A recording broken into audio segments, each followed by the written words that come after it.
Bienvenue sur le podcast de Flair. Salut à tous chers abonnés, c'est un épisode un tout petit peu spécial puisque je suis tout seul, il n'y a pas d'invité comme les autres podcasts.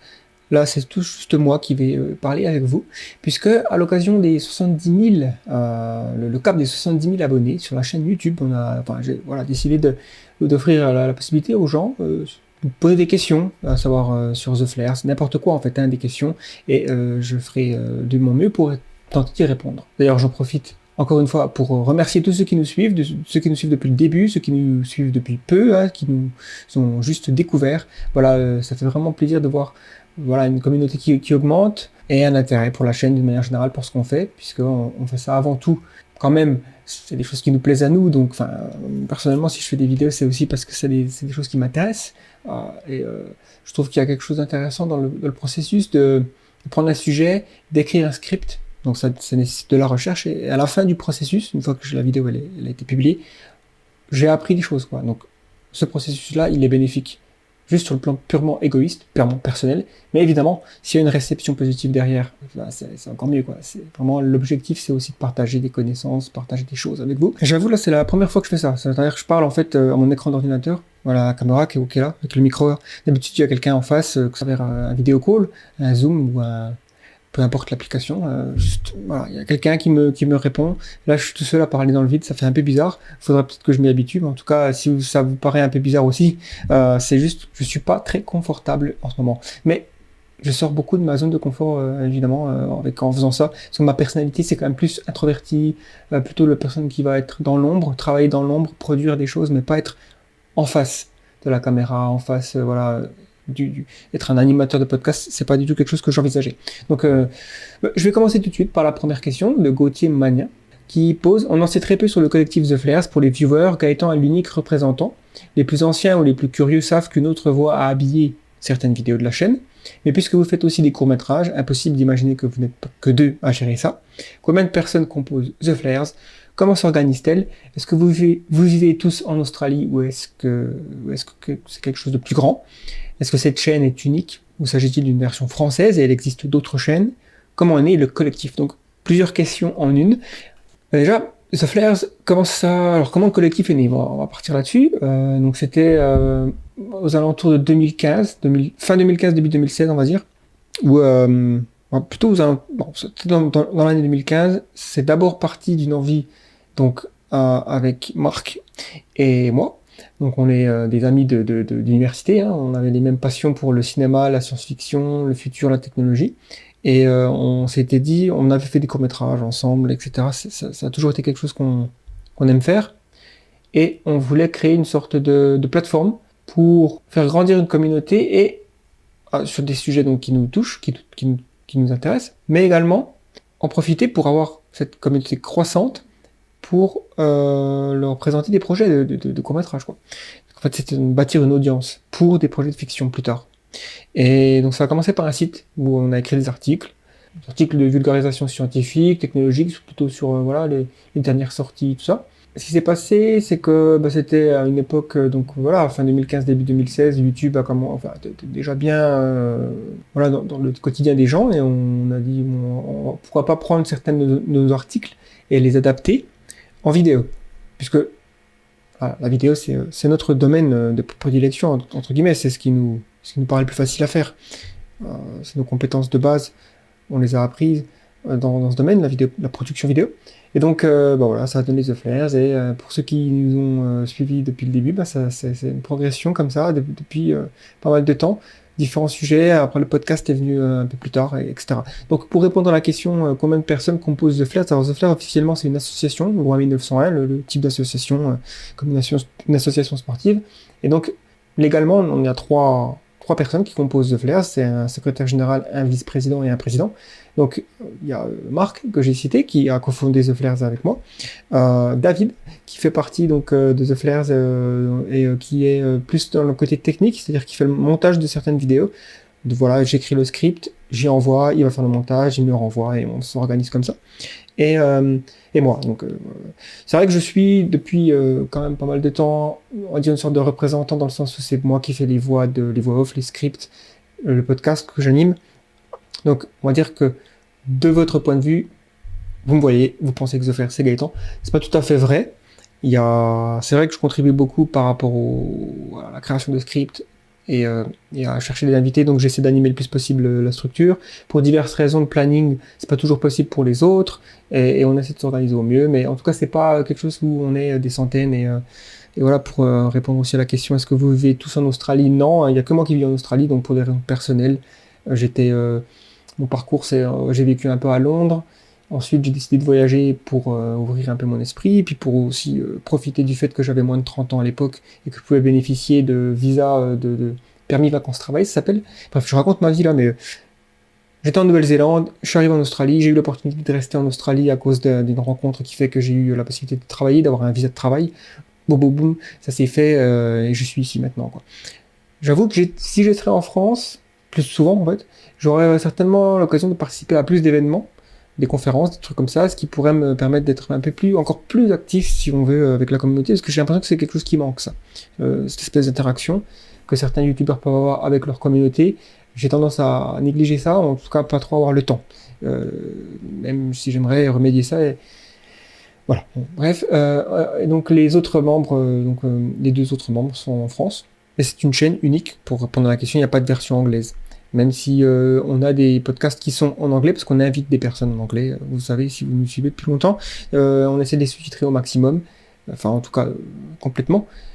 Et c'est un travail qui est fait pas par un algorithme, une IA ou un truc d'auto-translation. Hein. C'est vraiment... il y a un peu de ça, mais c'est surtout une correction après et faire en sorte que ce soit agréable pour vous. Bon. Moi, je pense que ça répond à la question. Après les courts-métrages, il y a une question sur les courts-métrages, donc j'en parlerai un peu après. Il y a le Futurologue. Un Futurologue, donc le Futurologue, c'est une chaîne YouTube qui est intéressante. D'ailleurs, je vous invite à regarder. Et le Futurologue, c'est quelqu'un avec qui j'ai une connexion indirecte. C'est-à-dire que je crois, si je ne me trompe pas, qui travaille un petit peu aussi avec l'Association française transhumaniste, donc que je salue.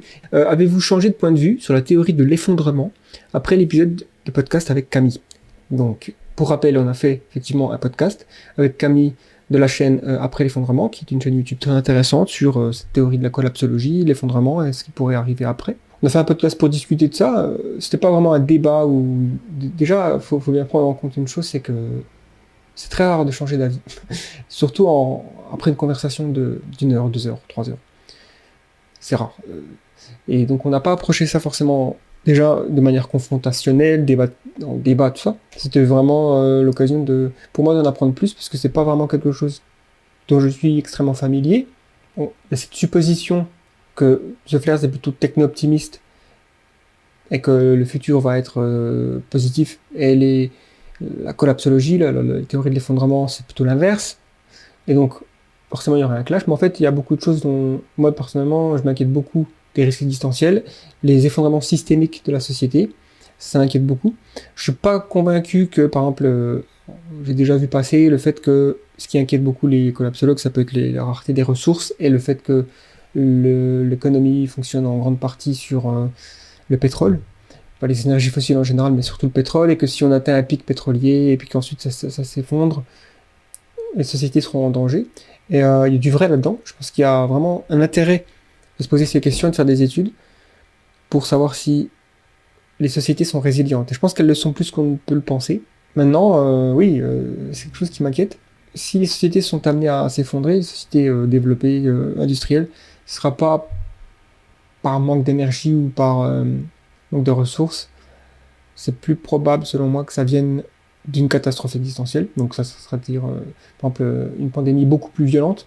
Ou alors que une guerre, évidemment. Hein, d'ailleurs, aussi, enfin, c'est là aussi où l'effondrement, je sais pas trop, et j'aimerais bien, si vous avez des bonnes sources à m'envoyer, je suis preneur. Parce que j'aimerais bien savoir, par exemple, la théorie de l'effondrement, la collapsologie, les vraies inquiétudes, est-ce qu'elles sont uniquement sur manque de ressources et énergie, le fait que la société industrielle repose sur un certain nombre de dominos, et que si certains de ces dominos tombent, ça fera effondrer toute la société, ou alors est-ce que ils envisagent, par exemple, est-ce que Covid, c'était perçu par les collapsologues comme le début de quelque chose qu'ils avaient annoncé avant, ou quelque chose comme ça, voilà.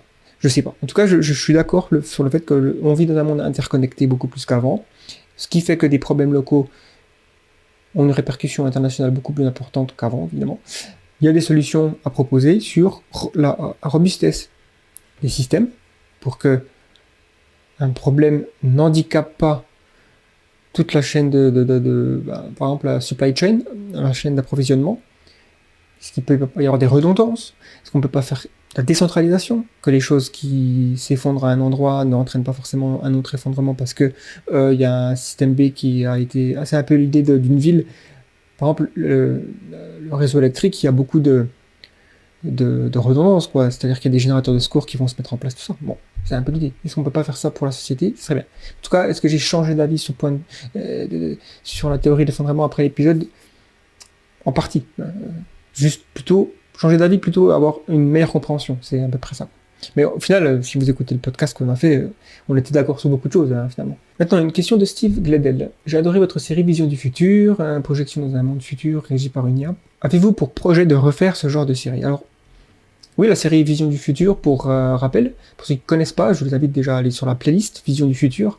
C'est un format assez similaire de nos autres vidéos dans le sens où c'est une voix off qui raconte quelque chose, accompagné d'images, généralement de stock footage entre guillemets, ou des images qui illustrent ce qui est dit. Mais la différence, c'est que c'est une fiction. C'est-à-dire c'est basé sur un scénario, et on envisage, du titre, Vision du futur, un futur possible. Donc un scénario bien spécifique, ou alors quelque chose d'un peu plus large. Des fois, c'est carrément les 50 prochaines années, par exemple.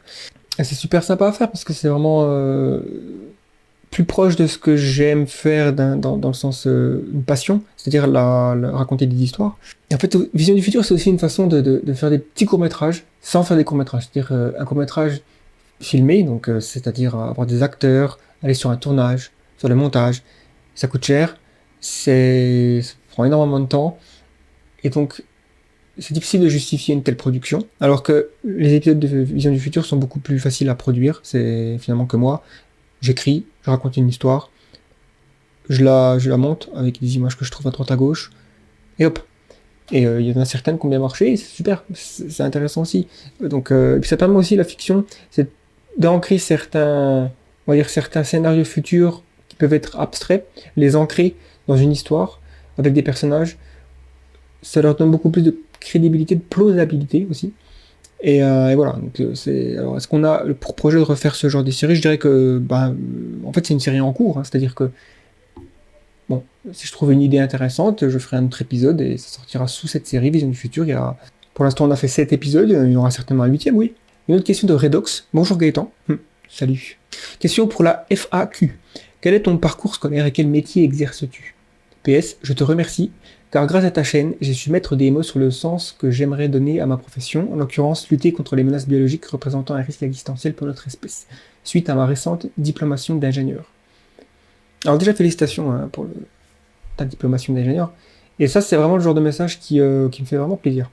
Parce que si quelqu'un peut voir une des vidéos et en retirer quelque chose qui va servir à sa carrière, et en plus, comme ça a l'air d'être le cas pour toi, aider l'humanité finalement. Il y a un effet indirect, ce qu'on appelle un impact, théorie de l'impact dans les réflexions de l'altruisme efficace, c'est l'idée qu'on peut avoir un impact dans sa vie, sur le monde. C'est vrai que des fois quand on dit comment on peut faire le bien dans le monde, c'est très compliqué d'imaginer ça à une échelle individuelle, mais il y a des leviers qu'on peut tirer. Étant donné mes compétences dans la vidéo, pour moi il me semble plus logique de m'orienter vers la communication, vidéo communication, production, et donc si je peux avoir une influence minime sur certaines personnes qui regardent nos vidéos et qui se disent tiens, je pensais pas que l'intelligence artificielle ça pouvait être un tel danger ou un sujet aussi influent sur le monde, je vais peut-être orienter ma carrière vers ça. Ou alors j'ai regardé votre vidéo sur la viande cellulaire et je me suis rendu compte à quel point c'était horrible ce qu'on fait le nombre de souffrances à cause de l'industrie intensive quoi. Je vais peut-être devenir vegan, ou peut-être que je vais donner de l'argent à une association caritative qui s'occupe de ça aussi. Voilà. L'idée d'avoir un impact, c'est un effet domino. Ça ferait vraiment plaisir. Donc, merci beaucoup, Redox. Et donc, pour la question que tu me poses, c'est quel est mon parcours scolaire et quel métier exerces-tu? Donc, j'ai quitté l'école à 5 ans, je suis parti au Tibet. Non, je rigole. Non, en fait, j'étais juste parcours assez typique dans le sens, baccalauréat, ensuite. Je suis parti à l'université plutôt dans le multimédia, sachant que je faisais des vidéos avant. J'ai eu une passion pour le vidéo depuis que j'ai 10 ans. fait des courts-métrages, j'ai appris, on va dire, en autodidacte la plupart de mes compétences en vidéo, et ensuite j'ai fait un truc en multimédia où là j'ai plus appris un petit peu à coder, un petit peu à faire des sites, à Photoshop, d'autres logiciels créatifs comme ça, donc ce qui me permet d'être assez polyvalent dans dans ce monde de la communication visuelle, tout ça. Et ensuite, j'ai un peu appris les effets spéciaux, la 3D, mais c'est pas vraiment ce que je fais aujourd'hui. Le métier que j'exerce, tout simplement à Sydney, je suis dans une entreprise, une entreprise de production audiovisuelle que j'ai cofondée, entre guillemets. Hein. Bon, en gros, ça m'a permis d'avoir un visa ici, pour être tout à fait franc. C'est un métier qui est très proche finalement de ce que je fais avec YouTube. Même maintenant, effectivement, l'objectif c'est de vivre de la création de contenu. Ça serait l'idéal parce que pour être franc, faire des vidéos pour des entreprises à droite à gauche, des firmes d'avocats ou je sais pas quoi, c'est pas souvent. Il y a un manque d'enrichissement des fois qui peut venir de ça. Donc forcément, pouvoir vivre de ce qu'on aime, c'est un objectif que beaucoup de personnes ont. Hein. Et c'est quelque chose qui est de plus en plus faisable en fait. Donc ça, c'est une bonne chose. Une autre question du futurologue. Il revient à l'attaque, lui. Hein. Si vous devriez imaginer un futur parfait, à quoi ressemblerait-il? Quelle est votre utopie? Alors ça, c'est toujours difficile parce qu'il y a déjà une difficulté pour l'esprit humain, je pense n'importe quel humain, à dépeindre ce qu'on aimerait. C'est plus facile de dire ce qu'on veut pas que ce qu'on veut. Et donc, pour le futur, c'est pareil. C'est pour ça qu'il y a si peu de, entre guillemets, utopie ou de monde qui se situe, enfin d'histoire de science-fiction qui se situe dans un futur désirable ou finalement c'est un endroit où on aimerait vivre. Il y a beaucoup plus de dystopie que d'utopie au cinéma, donc ça pas dans la littérature. Donc mon utopie à moi, ce serait quoi? Bon, on va dire une petite liste que j'aimerais checker si jamais j'imagine le futur parfait, ce serait déjà un monde où la souffrance est minime, c'est-à-dire j'ai tendance à me positionner un petit peu comme un utilitariste négatif, c'est-à-dire dans le sens il faut avoir comme objectif moral de réduire les souffrances, plus que d'essayer d'améliorer la condition humaine, même si ça va probablement ensemble. Donc c'est pour ça aussi que je suis transhumaniste, mais minimiser les souffrances, ça me semble être primordial, puisque ça me semble être je base mon éthique sur la souffrance, ou en tout cas sur la sentience, donc capacité d'expérimenter de la souffrance, pour ça que je m'inquiète pas trop quand je mets des coups de poing à cette bouteille, bon, parce qu'il n'y a pas de capacité d'approuver de la souffrance. Si je tabasse un animal, bon, ça pose problème. Là. Donc voilà, bref.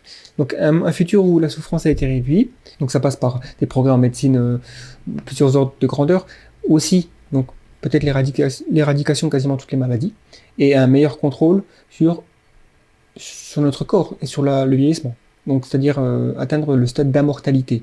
Donc mortalité, hein, quand on utilise la lettre A avant un terme, ça vient il me semble du grec, qui veut dire l'opposé de la mortalité. Mortalité et mourir, mortalité, ne pas mourir. Alors, qu'est-ce que ça veut dire? Ça veut pas dire être invulnérable. Bon.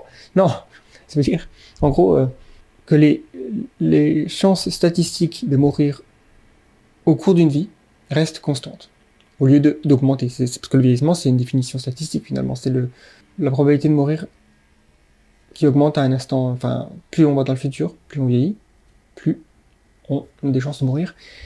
Parce qu'on a plus de chances de développer des maladies, que notre corps s'affaiblit, et donc voilà. Donc ça passe par des améliorations en biotechnologie, etc. Donc je pense qu'un futur idéal, pour moi, ça serait un futur où les êtres humains se sont un petit peu libérés de ces prisons darwiniennes, finalement. Aussi, évidemment, un futur où on serait sorti de l'ère des énergies fossiles. Donc moi je pense qu'on se dirige vers un ère post-énergie fossile. Dans les calendriers ou dans les fiches chronologiques dans 1000 ans, il y aura l'époque que les enfants ils apprendront, s'il y a des enfants, ère des énergies fossiles, 1900, 1800 même, à 2100 peut-être, je sais pas. En tout cas, sortir de cette période où on est en ce moment, qui a été utile, mais on a besoin de faire autre chose. Donc ça passe par une nouvelle façon d'avoir un rapport avec la planète, les ressources, l'énergie. Donc je pense que la fusion nucléaire, c'est un candidat idéal et évident. Maintenant, il y aura peut-être d'autres choses qu'on ne connaît pas ou alors peut-être que le solaire va devenir tellement peu cher, tellement omniprésent, en fait. Peut-être que toutes les fenêtres même les murs seront capables de collecter l'énergie solaire. En fait, tout collectera de l'énergie. Le moindre objet. Enfin, peut-être, je sais pas. Mais en tout cas, ça poserait moins enfin, ça réduirait les motivations de créer de la fusion nucléaire. Maintenant, la fusion nucléaire va peut-être arriver avant, à un stade où le solaire est omniprésent, enfin je sais pas. Mais en tout cas, peu importe le type d'énergie, ça sera une énergie qui est considérée comme durable et renouvelable. Ensuite, un futur parfait, ce serait un futur où on est sorti de la période de péril dans laquelle on se trouve. Je m'explique. Donc ça veut dire que nous sommes aujourd'hui face à un ensemble de technologies qui ont le pouvoir de causer tellement de dégâts qu'elles pourraient mener à l'extinction de l'humanité. C'est nouveau. C'est-à-dire ça, on est entré encore une fois dans une nouvelle période que Toby Ord appelle, donc Toby Ord, un philosophe du Future of Humanity Institute, qui parle de la période du précipice. C'est-à-dire on marche sur une toute petite bordure dans un chemin de falaise. Donc il y a la possibilité de tomber, qui est assez haute. Mais on peut aussi réussir à faire face à cette période. Et la période d'après, ce serait une période de sécurité existentielle où l'humanité serait quasiment inatteignable, si on veut dire, ou inarrêtable. Dans le sens où il n'y a rien que nous connaissons, et c'est important de préciser que rien que nous connaissons, qui pourrait rendre l'humanité éteinte. Donc ça passe par probablement se répandre dans d'autres systèmes solaires, ce qui multiplie les chances de survie, évidemment, puisque on n'aura pas tous les œufs dans le même panier. Je pense aussi que ce futur positif, il me semble, inévitablement lié à la super-intelligence artificielle, donc le concept de super-IA. S'il s'avère que c'est possible, c'est plausible, probable, mais c'est pas non plus certain, qu'en fait l'intelligence artificielle, les différents progrès qu'on puisse faire en intelligence artificielle mènent à un moment donné au développement d'un système, donc on va dire un agent, ou plusieurs, qui sont capables, par leur architecture, à avoir plus de cognition. Mais beaucoup plus même. Parce qu'en fait, il semblerait que ce qui se passe dans notre cerveau, et ce qui nous rend, entre guillemets, intelligents, ou en tout cas capables de faire des choses, d'avoir un impact sur le monde, c'est directement lié à une certaine architecture. Et cette architecture, elle est loin d'être optimale. C'est-à-dire, l'évolution par sélection naturelle n'a pas conçu les êtres humains pour être l'apogée de l'intelligence dans l'univers. Les lois de la physique permettent d'aller beaucoup plus loin. Et donc, dans notre développement, on va peut-être à un moment donné arriver vers ces limites. Et ce qui va résulter de ça, ce sera des intelligences qui sont plusieurs ordres de grandeur, plus intelligentes, plus capables cognitivement et avoir un impact sur le monde tellement grand que ça peut poser une énorme menace, mais aussi ça peut offrir en fait tous les futurs positifs qu'on peut imaginer, quoi. C'est-à-dire c'est un petit peu la technologie qui débloque le futur, quoi. Je suis un peu suspect vis-à-vis de ce genre de raisonnement aussi parce que je me dis toujours que ceux qui essaient de vendre la pilule magique ou la technologie magique, il y a quelque chose d'un petit peu louche derrière ça. Donc j'essaie de quand même faire attention de ne pas tomber dans le oui, c'est la technologie magique. C'est le truc qui va nous résoudre tout parce que il y a un petit côté religieux, croyance religieuse que j'essaie de ne pas avoir, quoi. Donc il semblerait que ce soit possible et que les arguments, en tout cas, ils sont convaincants pour moi. Je me suis beaucoup intéressé sur ce sujet, donc j'ai lu pas mal de livres et d'articles, hein. Je continue à faire d'ailleurs. Et d'ailleurs, les podcasts récents, vous avez certainement vu beaucoup de gens qui sont aussi intéressés par ce sujet. Parce que c'est peut-être ce qui va définir le 21e siècle, quoi. Bon, bref. Je vais pas m'éterniser trop là-dessus pour passer aux autres questions, mais pour revenir sur l'utopie, à quoi ressemblerait une utopie, pour moi, ça serait, enfin, une utopie. En tout cas, un monde, un futur désirable, un futur même très désirable.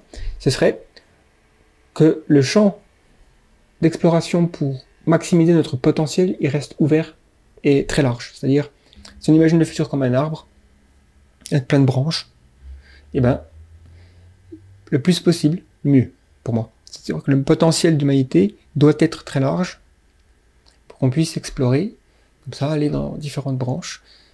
Et le problème des risques existentiels, c'est justement que ça peut couper énormément de branches d'un coup et nous réduire à un ensemble ou un sous-ensemble de trajectoires qui sont pas désirables. Et même s'il y en a quelques-unes qui sont désirables, ben c'est quand même un gâchis parce qu'on aurait pu avoir un énorme potentiel. Donc c'est un petit peu comme, c'est de prendre l'exemple avec une vie humaine. Quand un enfant naît, il a toute la vie devant lui, il a un potentiel maximum. Et s'il lui arrive quelque chose très tôt, eh ben, il y a plein de choses qui vont se fermer. Bon, en tout cas, je pense que j'ai répondu à la question. Après, il y a plein de petits trucs que je pourrais ajouter, mais j'avoue que j'ai jamais pris le temps de m'asseoir et de dessiner à quoi pourrait ressembler le futur le plus désirable possible pour moi aujourd'hui, à l'heure qu'il est là, en ce moment, quoi. Mais ça change aussi, hein, ça évolue. Il y a des choses certainement que j'aurais dit différemment avant, que je dirais prochainement aussi. Une société large et aussi, je pense, qui se répand dans l'univers. Ça me semble désirable dans le sens où on n'a aucune preuve pour l'instant que la conscience telle qu'on la voit et qu'on la vit, qui est quelque chose d'assez unique, existe ailleurs. Donc ça serait dommage ne le pas aller plus loin avec ça et de pas étendre et expandre, on va dire. C'est-à-dire l'extension et l'expansion, c'est deux termes très intéressants qui sont souvent synonymes un peu, mais en fait non. Extension, c'est plus haut, plus fort, plus loin, plus longtemps, vivre plus mieux, enfin voilà. Mais l'expansion, c'est ouvrir une autre catégorie d'expériences possibles, qui peuvent être extrêmement désirables, mais juste qu'on n'a pas accès aujourd'hui. Par exemple, peut-être que être capable de percevoir le champ magnétique, c'est génial, peut-être que c'est génial, on ne sait pas, parce qu'on n'est pas capable. Et donc, si on arrive à avoir accès à des capacités comme ça, ben, pourquoi pas et le plus possible, explorer tous ces champs d'esprit possibles. Voilà, ça me semble désirable. Une autre question de Kay Clay. Je suis curieux à propos de tes méthodes d'écriture, documentation. J'ai le sentiment que The Flares fait preuve d'une rare rigueur et j'ai consommé beaucoup de contenu de vulgarisation sur YouTube. Comment faire pour conserver un recul et une objectivité toute scientifique face à des sujets aussi existentiels? Alors déjà, merci pour le compliment, c'est sympa. Bon, il y a énormément de super contenu sur YouTube, que ce soit français ou anglais, et dans d'autres langues, je suis sûr, même si je ne les parle pas. En tout cas, le processus de méthode d'écriture, documentation, souvent ça passe par quelque chose que je lis, que je vois, que j'écoute en podcast. Par exemple, je consomme beaucoup de podcasts tous les jours, plusieurs épisodes de podcasts quand je cuisine ou quand je vais marcher, tout ça. Les livres aussi, audiobooks, j'aime beaucoup. Ça me permet d'avoir des sujets qui vont des fois émerger et je vais me dire, tiens, ça serait sympa d'en parler. Ou alors, ça peut être un truc que j'ai lu sur un site, un article. Et voilà, et j'essaie de synthétiser plusieurs ressources sur ce sujet afin d'avoir une vue un peu plus large, mais des fois, ça se contente de juste synthétiser un article scientifique. Et c'est peut-être pour ça aussi que tu penses qu'il y a une rigueur sur les vidéos, c'est qu'elles sont basées, des fois, certaines, sur des articles scientifiques. Donc la rigueur, elle est incluse dans le matériel source. Ensuite, j'essaie de faire le mieux pour ne pas dire des conneries, quoi, en fait. C'est aussi simple que ça. Essayer d'être le plus rigoureux dans la transmission de la connaissance, et j'ai encore beaucoup de choses à apprendre là-dessus. Je pense pas que je suis un vulgarisateur scientifique extraordinaire. Il y a plein de choses que j'apprends encore beaucoup. Et après, ce que j'essaie de faire aussi dans l'écriture, c'est d'essayer d'être assez conscient des gens qui vont potentiellement voir la vidéo et essayer presque d'imaginer l'audience. Et de se dire, tiens, ça, je pense que si je dis ça comme ça, il y a une personne qui va réagir comme ça dans les commentaires.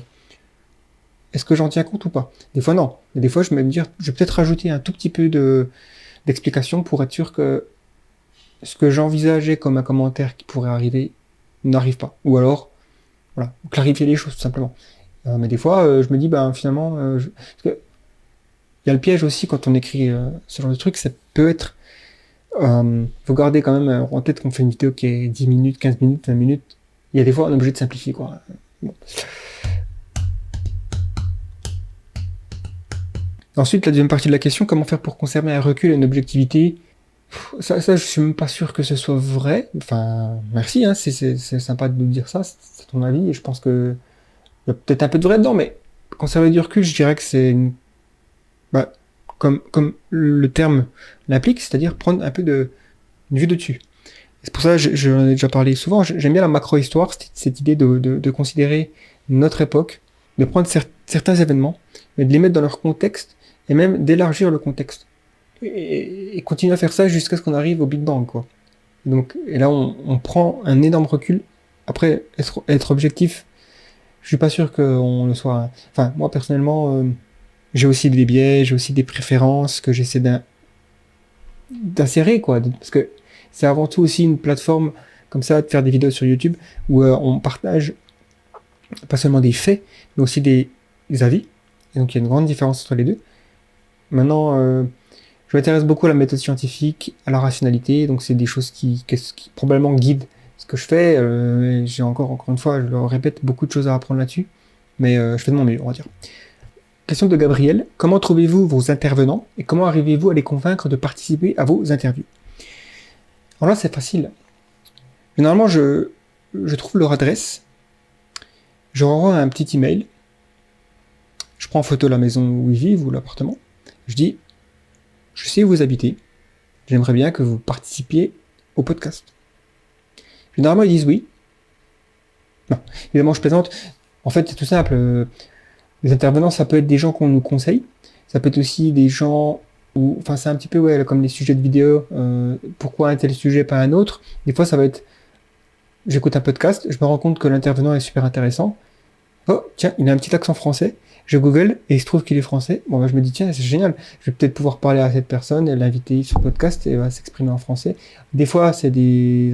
Alors, de plus en plus, hein, je m'intéresse à faire venir des gens qui parlent anglais puisque c'est une langue que je maîtrise aujourd'hui et c'est dommage de ne pas en faire profiter. Et puis, c'est aussi un petit plaisir personnel parce que là, beaucoup de gens que j'invite, c'est des gens que je suis fan.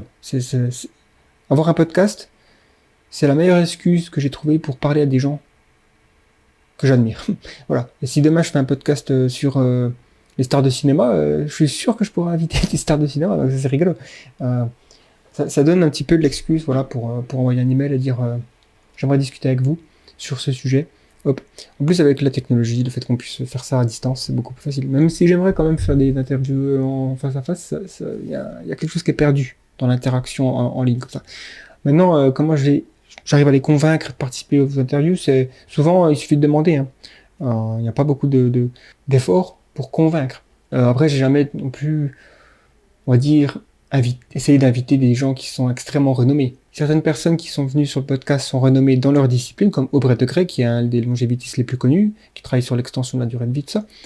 Voilà, on n'a pas non plus essayé d'inviter, je sais pas, un Richard Dawkins ou des gens qui font des best-sellers et des intellectuels de premier nom. Mais bon, ça arrivera peut-être, c'est une ambition, en tout cas on a envie toujours on a toujours envie de grandir, d'évoluer, donc ça arrivera peut-être. Mais voilà.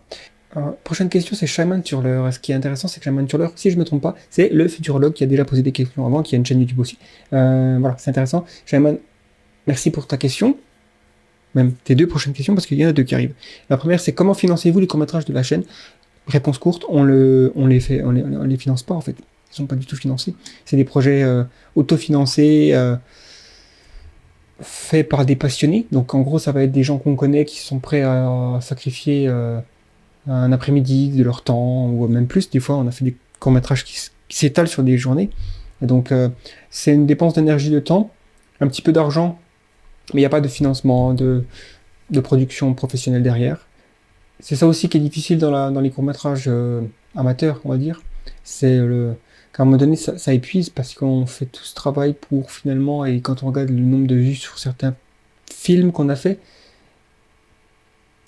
c'est difficile de justifier, voilà, toute cette... C'est une passion, donc quand le produit est fini, c'est comme mettre au monde un enfant. C'est vraiment satisfaisant. On n'est jamais content non plus du résultat, mais j'ai pas envie de dire comme les enfants, mais presque. Mais en tout cas, le truc qui est clair, c'est que pendant longtemps, c'était un objectif pour moi de faire des films, donc voilà, de faire du cinéma. Quand j'étais plus jeune, c'était mon rêve, quoi, de faire des films qui seraient diffusés au cinéma, faire partie de l'industrie du cinéma. Ça n'a pas encore été possible. J'ai fait quelques courts-métrages qui ont été primés à droite à gauche, et je suis très content d'avoir eu toute cette expérience. Aujourd'hui, c'est moins un rêve. Donc, si l'opportunité se présente, je la saisirai, quoi. Mais c'est pas quelque chose que je poursuis activement aujourd'hui.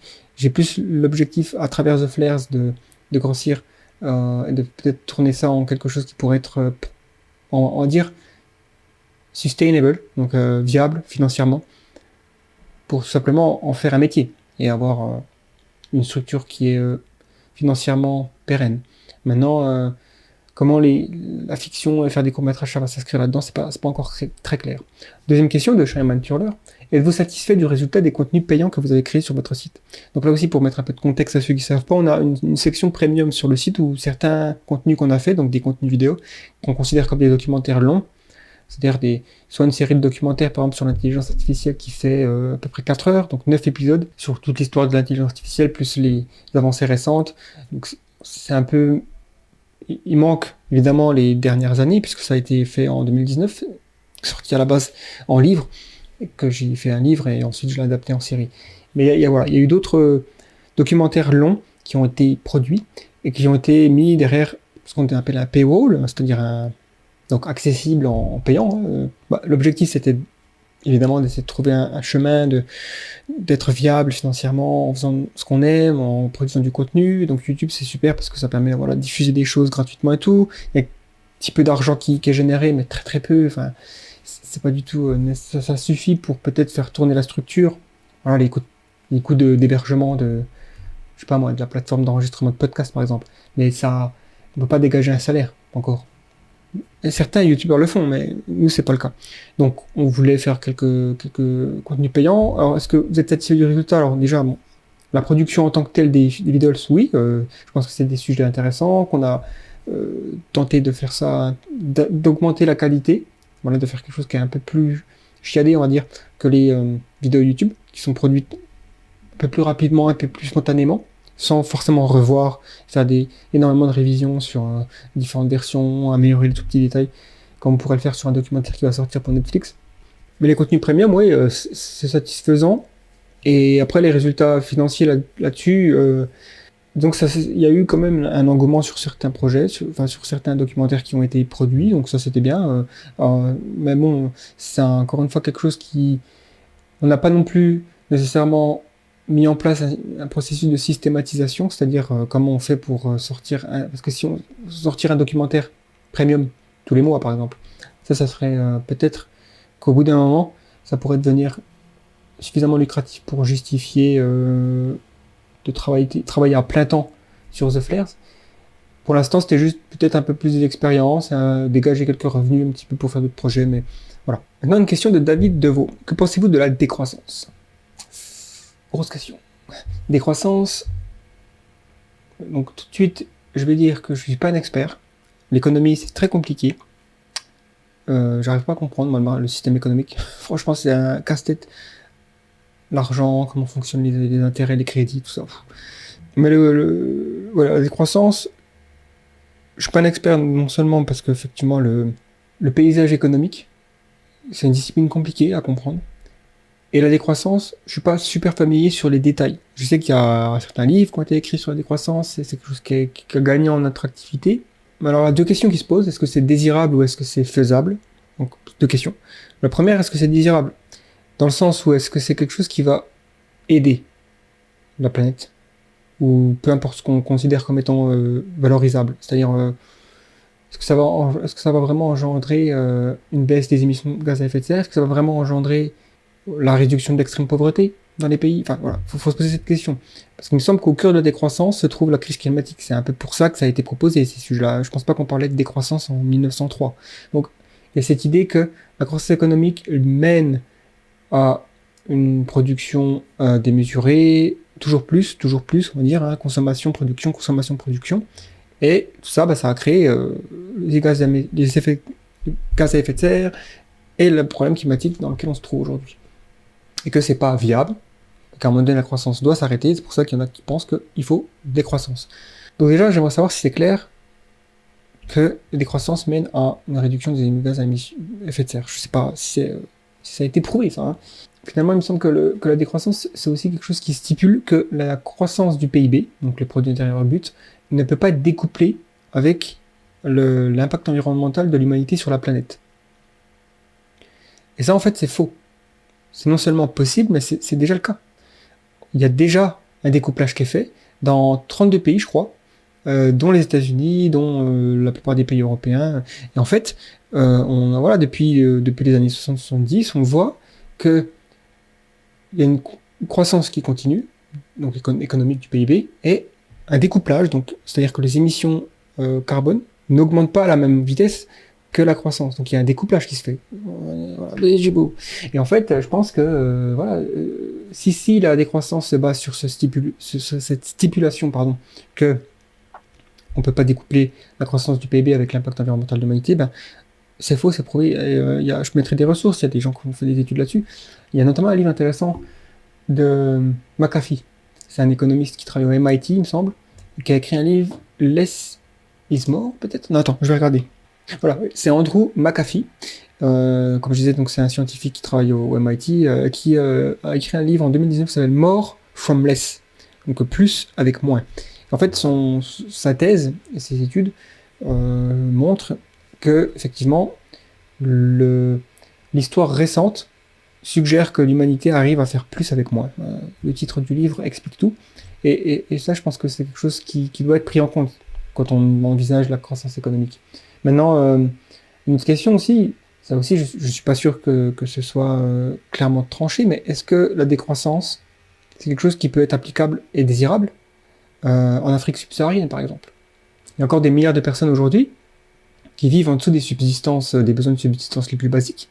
Et donc, ces gens-là, ils ont besoin de croissance. Parce que le truc, c'est que si on regarde finalement les 200 dernières années, il y a une corrélation très très forte entre augmentation des conditions de vie, baisse de plein de choses qui sont négatives, la mortalité infantile, la pauvreté, augmentation du taux d'alphabétisation, plein de choses, directement corrélées avec l'augmentation de la croissance économique du PIB, quoi.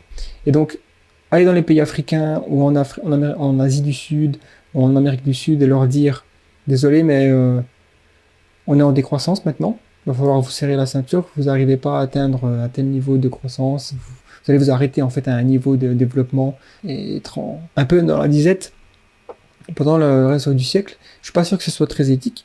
Mais encore une fois, c'est peut-être aussi moi qui fais un homme de paille là, c'est-à-dire qui caricature un peu les arguments. Je sais pas si les gens qui proposent la décroissance veulent que ce soit quelque chose qui est local, en France ou en Europe, et laisser les pays se développer, ou alors si c'est un truc qui va être mis en place par l'ONU et que ce soit global, quoi, je sais pas.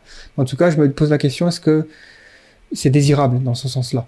Parce qu'il faut que ces gens-là, qui sont dans les pays les plus pauvres, puissent sortir de la pauvreté. C'est une question de dignité humaine derrière ça, quoi. Maintenant, une autre question, c'est est-ce que une décroissance ne peut pas mener à une stagnation technologique qui nous met dans une position de vulnérabilité face aux catastrophes existentielles? Et c'est juste une hypothèse, que peut-être que la décroissance mène à une stagnation technologique qui pourrait mener à des catastrophes existentielles, ou en tout cas à être dans une zone de turbulence plus longtemps, et donc, à un moment donné, qu'est-ce qu'on fait si on n'a pas développé les technologies suffisantes pour détourner des astéroïdes ou des trucs comme ça? Voilà, je sais pas. Mais c'est juste un petit truc que je voulais souligner. Il y a aussi un truc aussi, la croissance économique, finalement, ça concerne la production de choses dont les gens ont besoin, puis la consommation de ces choses. Donc, décroissance, ça voudrait dire produire moins de choses que les gens ont besoin, ce qui entraîne moins de consommation de choses que les gens ont besoin. Donc ça me semble être une autre façon de dire, il faut augmenter la pauvreté, quoi. Voilà, encore une fois, c'est peut-être une caricature de ma part, mais j'aimerais bien voir en quoi la décroissance ne se traduit pas par une réduction de la qualité de vie des gens. Je ne dis pas que la croissance, c'est la meilleure chose qui peut arriver, parce que c'est clair que je suis d'accord avec le fait que la croissance n'est pas une métrique suffisante pour mesurer le bien-être. Évidemment, et quand on parle de décroissance, il faut aussi souligner qu'il y a une envie aussi de sobriété. Sobriété de consommation, de consommer. Certes, consommer ce qu'on a besoin, mais pas en surconsommation. Et donc ça, c'est peut-être aussi une critique sur le système dans lequel on vit qui est en surconsommation. Là, je suis d'accord. On n'a pas besoin de 3 voitures par famille, on n'a pas besoin de tout ça. De 15 télés dans chaque maison. Donc clairement, la prospérité d'un pays n'est pas encapsulée entièrement par la croissance du PIB, bien sûr. Mais, comme je disais, il y a des fortes corrélations entre des résultats positifs sur plusieurs métriques quand on compare les pays entre eux. Les pays qui sont en croissance s'en sortent mieux. Voilà. Maintenant, la décroissance, je dis, il faudrait tester. Il faudrait prendre une zone, appliquer la décroissance et voir le résultat. Maintenant, je ne sais pas comment on pourrait s'y prendre parce que ça me semble pas très éthique de dire tiens, on va prendre le Languedoc-Roussillon là et on va dire décroissance pour tout le monde. Non. Et puis d'ailleurs, il y a aussi un problème sur la décroissance, un problème dans le sens, je ne sais pas si c'est possible de résoudre ça, c'est est-ce que c'est local? Est-ce que c'est régional? Est-ce que c'est mondial? pour revenir à cette idée de corrélation finalement entre la croissance économique et ce que les gens valorisent. Donc, les gens valorisent par exemple les soins de santé, l'éducation, la prospérité personnelle. Toutes ces choses-là, elles sont directement corrélées quand même avec la croissance économique. Et notamment, un truc intéressant à noter, c'est que un État-providence est bien plus à même de faire preuve de redistribution, même si c'est des redistributions à état parfaite, si elle a une plus grande richesse sociétale, qui est corrélée avec la croissance économique du PIB. Donc, toutes ces corrélations, elles se nourrissent entre elles pour finalement arriver à une conclusion qui est que c'est quand même plutôt positif si un pays a de la croissance. Maintenant, ça veut peut-être pas dire que la décroissance serait forcément un retour à quelque chose de négatif sur toutes les dimensions qui ont augmenté ces dernières années, je sais pas. En tout cas, il y a une question finalement qui me semble aussi importante, je en ai parlé au début, c'est la question de la faisabilité. Donc il y a plusieurs interrogations sur la désirabilité et sur aussi est-ce que c'est vraiment quelque chose qui est fonctionnel, la faisabilité, et là ça me semble beaucoup plus discutable, c'est-à-dire est-ce que c'est probable qu'en moins de 10 ou 50 ans, entre une fourchette de 10 à 50 ans, on va convaincre la planète de changer de système économique. Être assez pragmatique sur ça, et se dire, ok, quelles sont les solutions, quel est leur degré de probabilité, comment on fait pour implémenter celles qui ont le plus haut degré de probabilité. Il me semble que celui qui a le plus haut degré de probabilité, c'est juste de faire en sorte que on agisse sur la crise climatique avec le cadre du système actuel, en le modifiant, en modifiant certains aspects.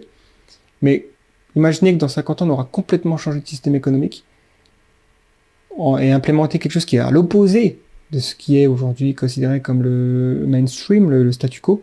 C'est vraiment pas probable.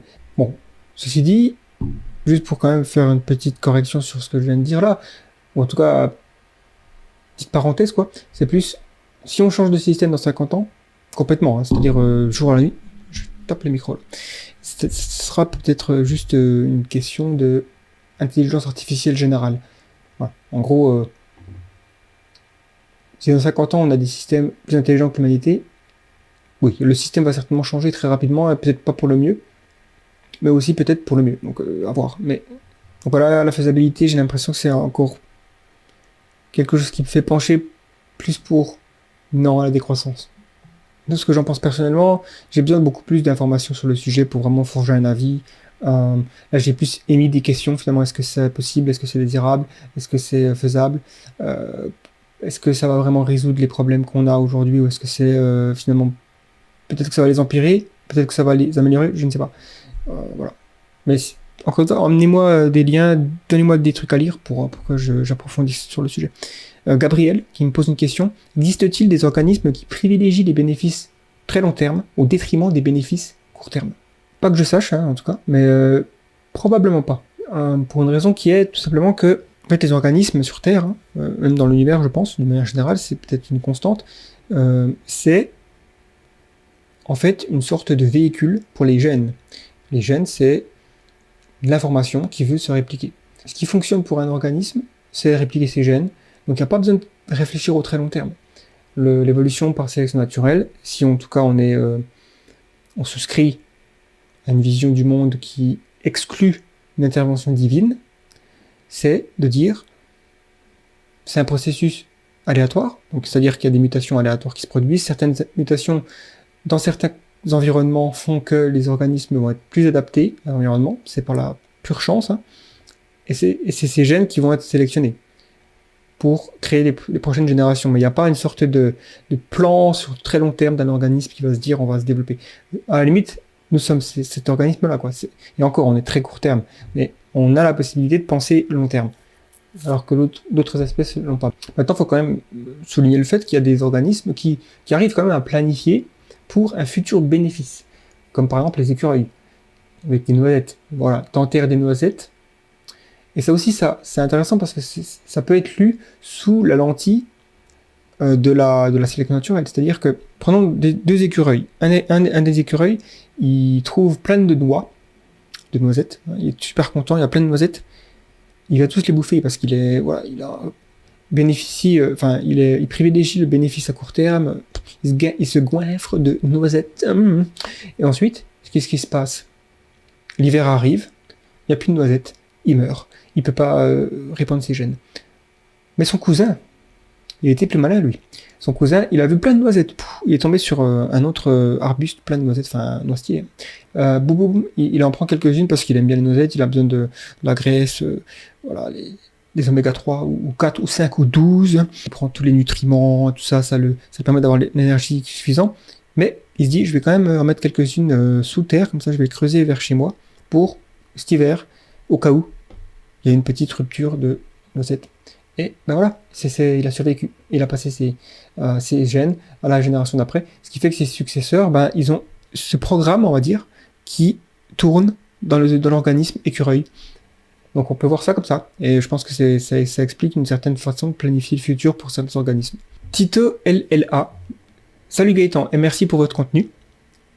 Je ne sais pas si vous l'avez déjà abordé. Voici ma question. La religion, ou Dieu, peut-elle être la réponse du paradoxe de Fermi? Alors merci déjà pour apprécier les contenus qu'on produit. Mais écoute, je pense que j'ai tendance à dire que non.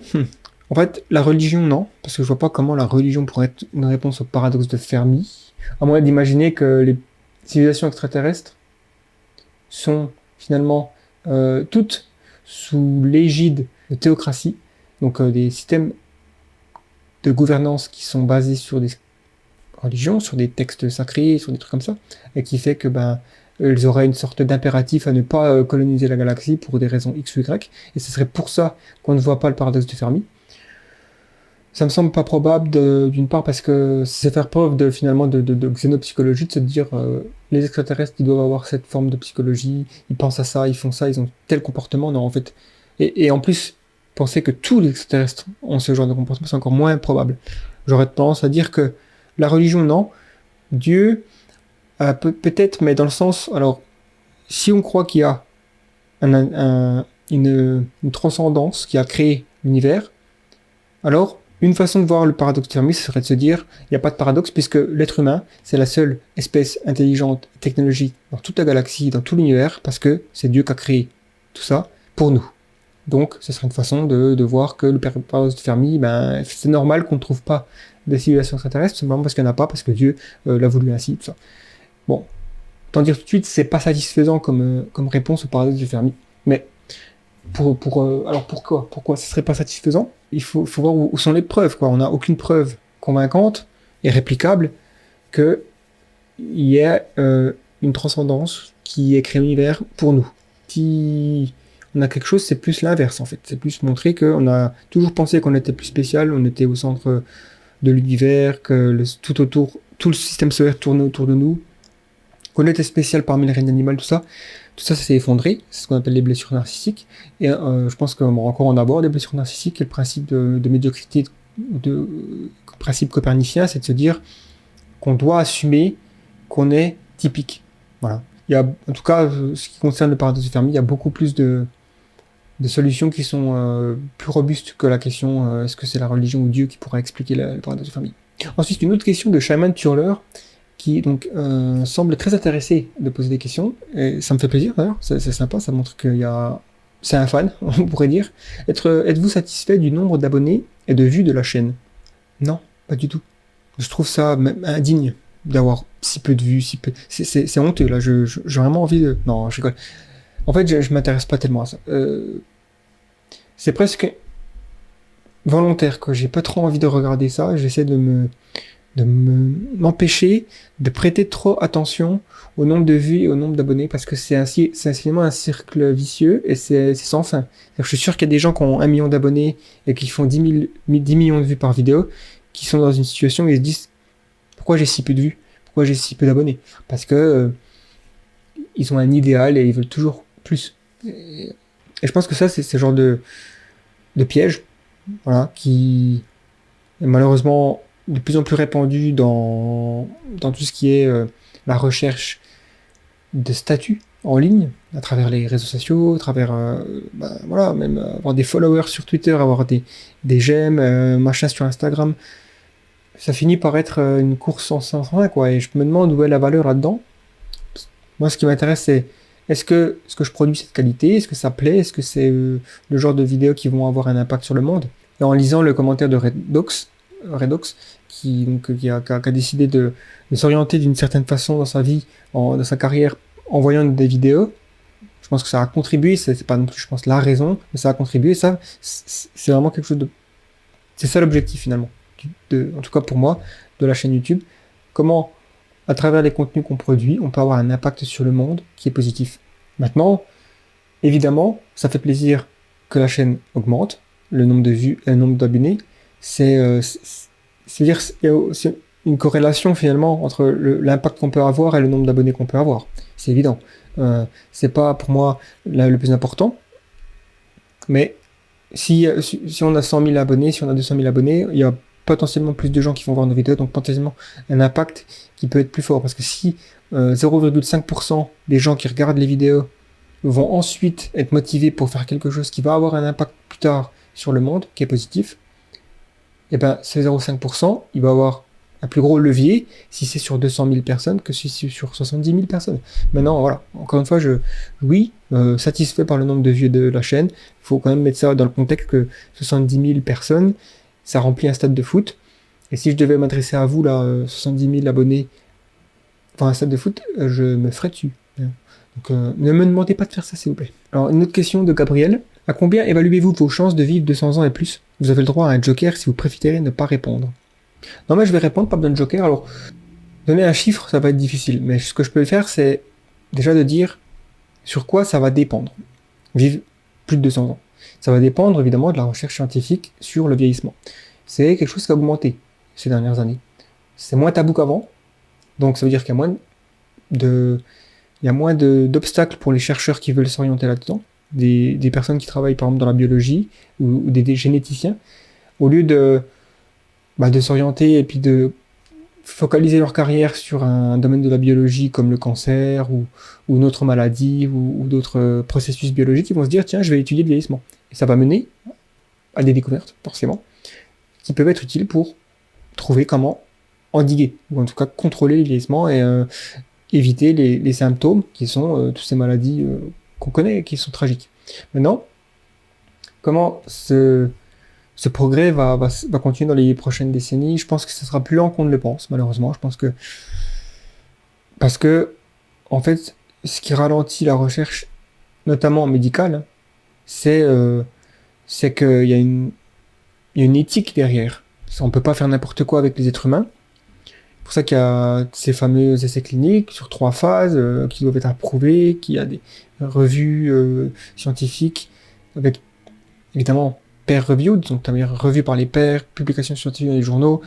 On fait encore des tests, et ensuite, il y a l'industrie de la pharmaceutique qui s'empare d'un truc. Il faut que ça ait un sens pour eux de produire un médicament.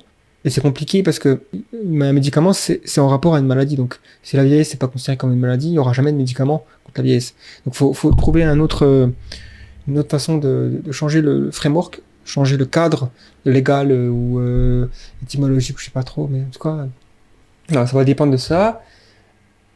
Encore une fois, je vais insérer l'intelligence artificielle générale là-dedans parce que je pense que c'est un accélérateur, une IA générale. Même l'IA normale, le fait qu'il y ait un développement croissant de l'intelligence artificielle, c'est positif pour n'importe quel domaine. On voit avec la fusion nucléaire, aujourd'hui, il y a des gens qui utilisent le machine learning pour savoir comment avoir des meilleurs champs de plasma dans leur tokamak, là, pour savoir comment paramétrer les différents settings du tokamak, pour savoir quelle température, quelle pression est idéale pour maintenir les conditions pour la fusion nucléaire, pour que ce soit commercialement viable.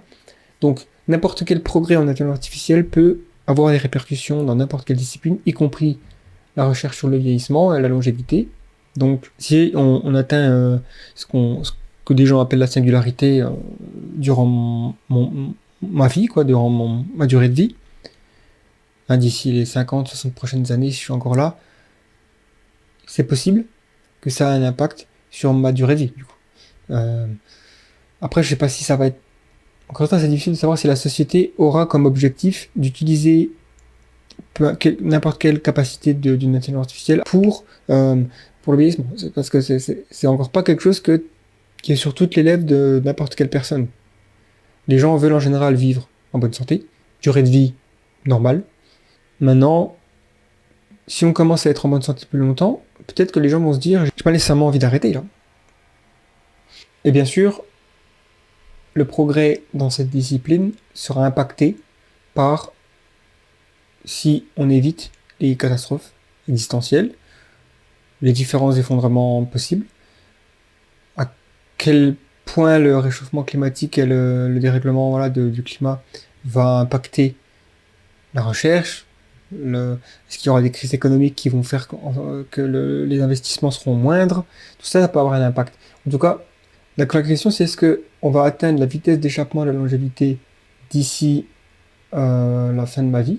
C'est un point où en fait on ajoute une année de durée de vie à chaque année qui passe. Donc c'est une sorte de point de bascule puisqu'à partir du moment-là, en fait le vieillissement il n'a plus d'effet sur la condition humaine puisque on vit une année de plus à chaque fois qu'on vit une année. Quoi. Parce qu'aujourd'hui on a à peu près 3 à 4 mois je crois d'expérience de vie en plus chaque année. Donc ça va peut-être augmenter, dans 10 ans ce sera peut-être 6, dans 20 ans ce sera peut-être 8, et peut-être que dans 50 ans ce sera 1 an. Et après, il y a aussi des recherches faites dans la réjuvénation, c'est-à-dire prendre des cellules, les rembobiner, on va dire, leur fonction, leur état, pour qu'elles redeviennent jeunes, et donc ça pourrait avoir un impact sur la biologie humaine, évidemment, et faire en sorte qu'on pourrait rajeunir, entre guillemets, ou en tout cas réjuvéner certaines parties du corps, qui nous permettrait d'être en meilleure santé plus longtemps et donc peut-être d'éviter cette fameuse statistique qui fait qu'on augmente notre chance de vie, de mourir plus on vit, et plus on vieillit quoi. Mais en tout cas pour donner ma chance de vivre 200 ans et plus, honnêtement j'en sais rien. Et j'ai pas envie de me prononcer, j'ai pas non plus envie de vivre ma vie comme si j'allais vivre plus de 200 ans non plus. Enfin, c'est encore pas une réalité concrète. Je pense que c'est plus probable que ça ne l'était avant. Mais c'est possible qu'il y ait aussi un effet de hype, c'est aussi un effet de wishful thinking, donc penser que ça va arriver parce que j'ai envie que ça arrive. Et ça peut avoir un effet de distorsion sur mes attentes. Donc voilà. Une autre question de Tite Poupée Boudou. Bonjour, félicitations pour vos 70 000, c'est mérité, merci. J'ai une question assez particulière, mais je me lance. Est-il possible que nous soyons des sortes de microbes sur un être vivant infiniment grand pour nous? Par exemple, notre univers pourrait ne représenter qu'un globule rouge pour cet être, et les milliards d'années qui passent à notre échelle ne représenteraient que des secondes pour lui. Bon, j'espère avoir été assez clair dans ma question, merci en tout cas. Effectivement, c'est une question qui est claire. Encore une fois, j'ai envie de savoir, est-ce que c'est possible ou est-ce que c'est probable? C'est deux questions différentes. Et là, comme ça, il n'y a aucune preuve que ce soit le cas. Et j'ai envie aussi de dire que c'est une idée qui est assez ancienne, bien que sous différentes formes. L'idée de conscience universelle, c'est-à-dire que finalement l'univers, ce serait comme une sorte de conscience. Et chaque organisme, c'est un bout de la conscience de cette conscience universelle. Il y a l'idée de Atman en Inde, donc dans la mythologie indienne, et la philosophie orientale en général, et cette idée, sauf dans le bouddhisme, mais en tout cas en hindouisme, il y a l'idée de Atman, qui est un peu la même chose, quoi. C'est une conscience universelle, c'est la part en nous qui fait partie de la conscience universelle, si je ne me trompe pas. Donc c'est une idée assez vieille. Maintenant, l'idée que l'univers c'est comme un globule rouge pour un être beaucoup plus grand, donc du coup, oui, effectivement, beaucoup plus grand. Donc si on applique le principe du rasoir d'Occam, donc c'est souvent la théorie la plus simple qui est la vraie. En tout cas, on n'a pas besoin de compliquer une histoire, ou en tout cas un récit, ou on n'a pas besoin de compliquer une hypothèse pour la rendre plus probable. C'est même l'inverse. Si on simplifie une hypothèse et on enlève le plus de composants, elle sera plus solide. Et donc j'ai l'impression que c'est un peu ça, quoi. Là, invoquer un être où l'univers serait une globule rouge pour lui, ou alors qu'on ait une conscience universelle, tout ça, déjà on n'a pas de preuves, et c'est pas nécessairement plus simple que juste avoir un univers, ou un multivers, et des phénomènes d'évolution cosmique, cosmologique, puis ensuite l'évolution de la vie sur Terre, telle qu'on apprend à l'école, quoi. En gros, c'est un petit peu l'idée, qu'est-ce qui est plus probable, les pyramides ont été construites par les extraterrestres ou par les Égyptiens. Au bout d'un moment, faut se demander si c'est pas plus probable quand même que ce soit les Égyptiens, quoi. Pas parce qu'on ne sait pas comment ils ont fait, qu'on doit invoquer une sorte d'entité extérieure pour expliquer tout ça.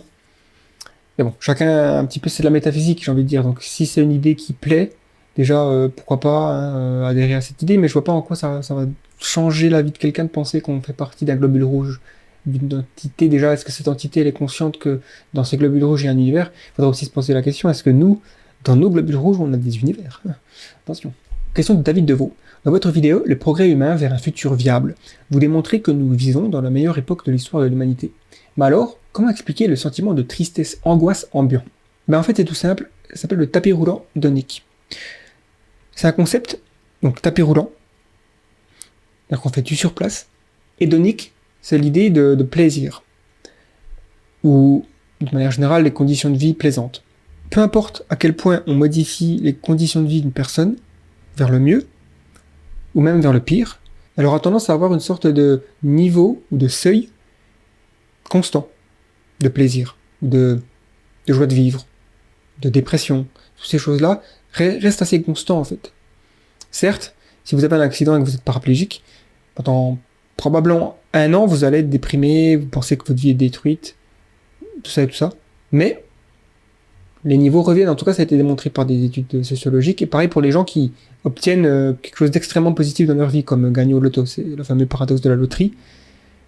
1 an plus tard, les gens qui ont gagné au loto, ils sont évidemment dans un confort plus important, mais pas nécessairement plus heureux. Ils peuvent même être... s'ils avaient, on va dire, une sorte de prédisposition à être tristes plus souvent que les autres, ils seront tristes, même s'ils sont entourés par une villa et tout ça, quoi. Et donc, le progrès humain existe, ça a été démontré, on peut trouver plein de courbes et de statistiques montrant que, clairement, depuis l'an, 10 000 avant Jésus-Christ, jusqu'à aujourd'hui, il y a énormément de métriques qui montrent qu'il y a eu un progrès social, un progrès dans les conditions de vie, et un progrès dans la richesse générale des gens, quoi. Et donc, et même dans la médecine et tout ça. Mais vraiment, si vous voulez aller sur le site Our World in Data, c'est une super source pour trouver plein de données sur le monde, comme indique le titre du site.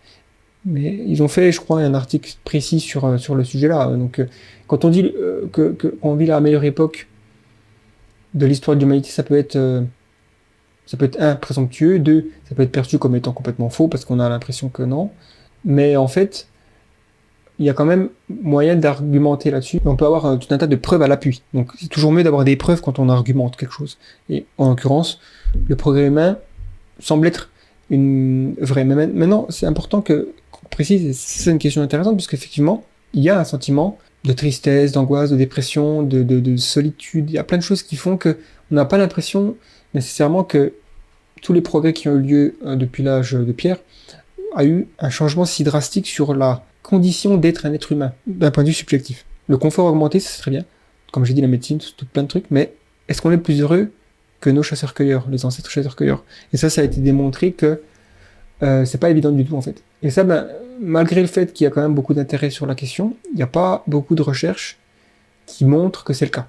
Il n'y a pas non plus nécessairement beaucoup de recherches qui montrent que c'est pas le cas, mais donc c'est un argument beaucoup plus difficile à soutenir. Donc je serais pas surpris, moi, que en fait on n'est pas plus heureux que les chasseurs-cueilleurs. Ça veut pas dire que les 10 000 ans de progrès dans l'histoire de l'humanité, ils valent pas le coup, quoi. C'est pas du tout. Je pense que c'est quand même mieux de vivre dans un endroit qui est chauffé en hiver, où on a la possibilité d'ouvrir le frigo et de manger sans aller chasser, ce genre de choses.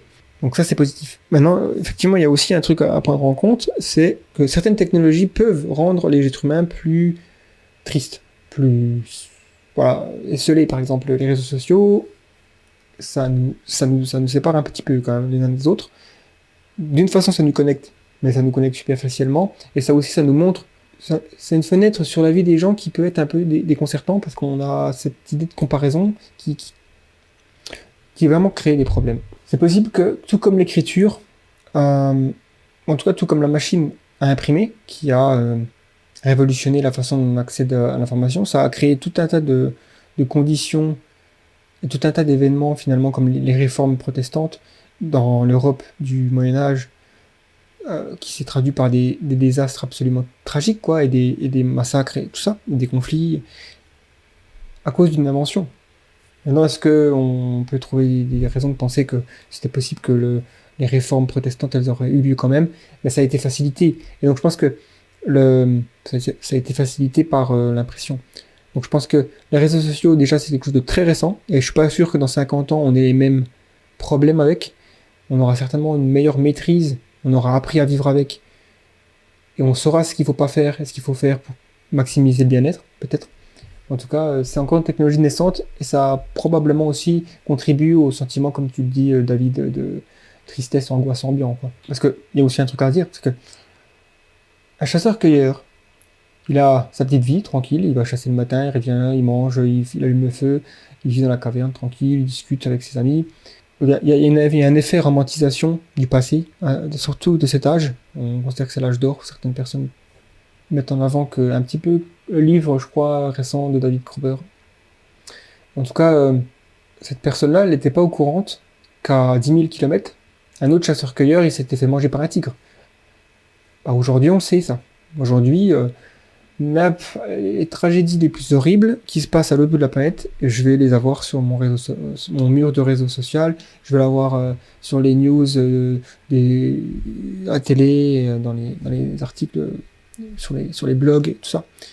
Est-ce que j'ai vraiment besoin de savoir ça? Qu'un enfant a été kidnappé au Paraguay, qu'on a retrouvé des gens en morceaux dans une mallette au Pérou? Non. Ça va pas améliorer ma vie.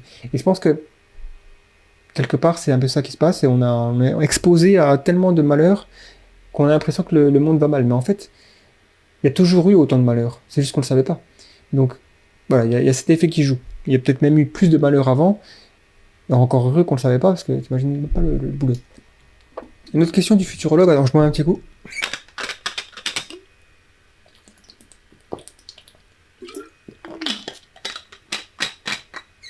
Donc ouais, une autre question du futurologue. En voyant les difficultés auxquelles le monde fait face, telles que les premiers effets du réchauffement climatique, la pandémie du Covid-19 et le retour de la guerre en Europe, avez-vous toujours autant confiance à l'avenir? Vous définiriez-vous toujours comme un optimiste? Oui, alors, clairement, je pense que c'est un tempérament, l'optimisme, c'est quelque chose qui se dit, ok, je pense que le bien l'emporte le mal. Ça, c'est un peu la définition de l'optimisme que je donne dans une des vidéos que j'ai fait récemment, basée sur un article scientifique, une publication académique, pardon, de John Danaher. Le techno-optimisme, c'est de se dire, le bien l'emporte sur le mal, aidé par la technologie. Donc, la technologie est un vecteur d'amélioration vis-à-vis de la lutte contre le bien et le mal. Alors quand je dis le bien et le mal, c'est un peu archétypical, c'est un archétype, c'est un peu Star Wars, quoi. Mais non, c'est plus, il y a plus de bonnes choses que de mauvaises dans le monde. Et je pense qu'il y en aura encore plus demain, et donc c'est ça être optimiste vis-à-vis du futur. Alors déjà la pandémie, ça m'a pas surpris qu'on ait une pandémie. En gros, c'était déjà quelque chose auquel je réfléchissais avant 2019, peut-être à partir de 2015-2016, quand j'ai commencé à m'intéresser au sujet des récits distanciels, tout ça, évidemment que les pandémies de type tueur de civilisation, donc ça serait plus la peste noire là pour le coup, ça serait vraiment dangereux pour la poursuite de la civilisation, l'aventure humaine. Donc Covid, dans ce sens, j'ai pas été surpris que ça arrive, et on pourrait dire que on peut même on peut se réjouir que ça c'est pas été plus tragique que ça. C'est une sorte de répétition pour ce qui pourrait arriver encore dans plusieurs années. Espérons non, mais en tout cas, c'est possible. Maintenant, les effets du réchauffement climatique, pareil, est-ce qu'on est vraiment surpris qu'on ait des effets du réchauffement climatique? Ça fait quand même un moment que moi, je me rappelle encore quand j'étais gamin, c'était déjà à la télé, c'est le film là, d'Al Gore. Je pense pas que ça change fondamentalement la vision que j'ai du monde. Le retour de la guerre en Europe, un peu plus quand même.